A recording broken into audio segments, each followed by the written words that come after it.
Emerging markets in Africa, Southeast Asia, and South America could become unexpected leaders in the rollout of this technology. Unlike industrialized nations burdened with legacy systems and sunk costs, these regions could leapfrog directly into the future.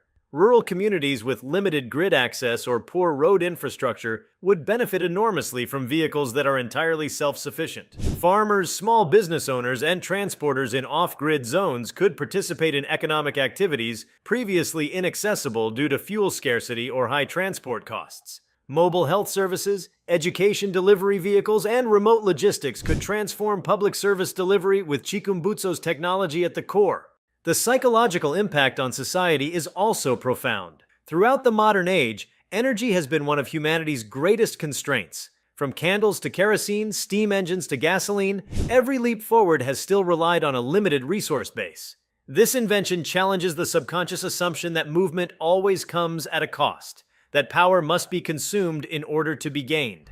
If society internalizes the idea that energy can be infinite, clean, and self-renewing, it could shift values, behaviors, and aspirations. Youth across the world might dream of inventing not the next app or crypto coin, but the next physical, world-changing device. Innovation ecosystems in countries with high youth populations could see an explosion in engineering interest. The story of a Zimbabwean inventor shaking the world with a practical, physical solution could inspire a generation of creators who have long felt excluded from the high-tech economy. Local manufacturing hubs might spring up around adapting and servicing these vehicles. Regional universities may refocus curricula to explore the physics and engineering of self-sustaining energy systems. The idea of a global silicon savanna, long dreamt of in Africa, could find its catalyst in this moment. Education itself may undergo a shift as a result of this breakthrough. Physics departments might revisit foundational assumptions. Engineering programs may evolve to focus more on electromagnetic and wave-based energy systems, and interdisciplinary studies could arise to understand the societal impacts of decentralized technology. The next decade may see a generation of researchers determined not just to understand how Chikumbutso did it, but to build upon it, optimize it, and repurpose it for other sectors, from housing to agriculture to aerospace.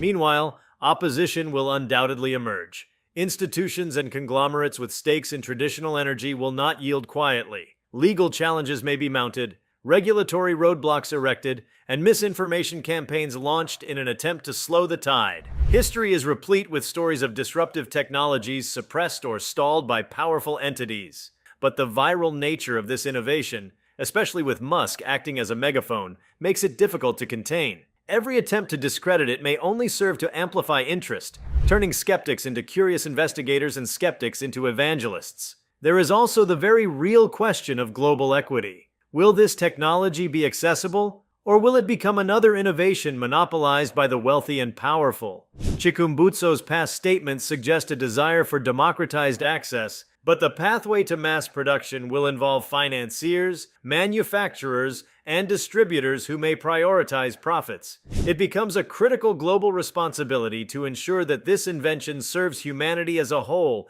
not just the elite few who can afford to corner emerging markets early. The ripple effects will even reach space exploration. Self-powered technology capable of operating in isolation without fuel resupply has clear implications for lunar or Martian exploration. Rovers, satellites, and future colonization vehicles could use these energy systems to operate longer and more reliably. If adapted for aerospace engineering, the implications are colossal.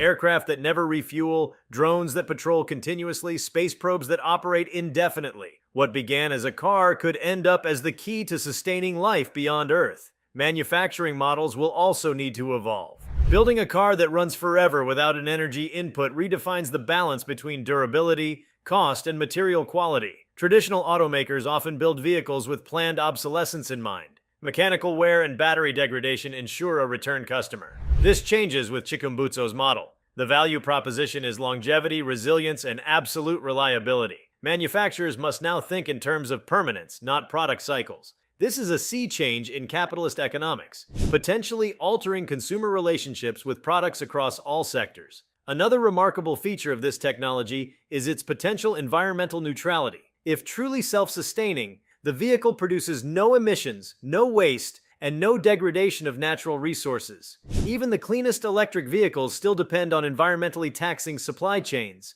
mining for rare metals, battery production, and disposal concerns.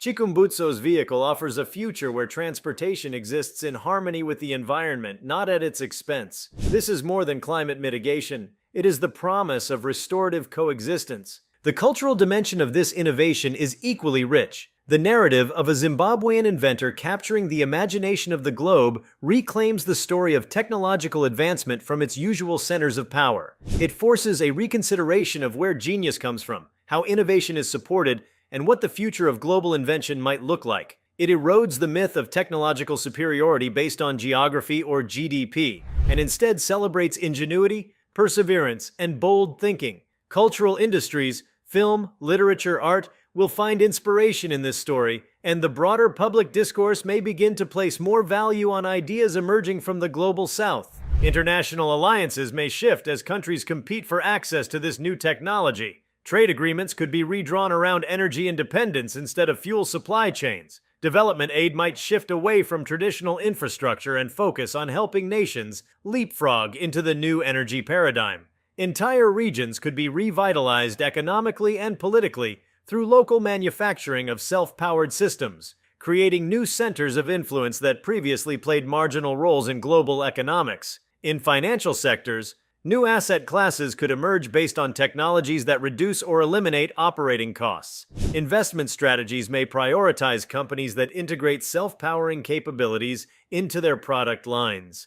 Cryptocurrencies powered by self-sustaining energy might become more attractive due to their reduced carbon footprints. Even commodities markets may falter as the demand for oil, lithium, and rare earth minerals plummets. We may witness the rise of energy-neutral economics, where value is no longer derived from consumption, but from preservation and innovation. Media coverage is expected to evolve alongside public perception. Today's curiosity may soon become tomorrow's benchmark. Analysts and commentators will move from asking, "Is it real?" to "Who's adopting it fastest?"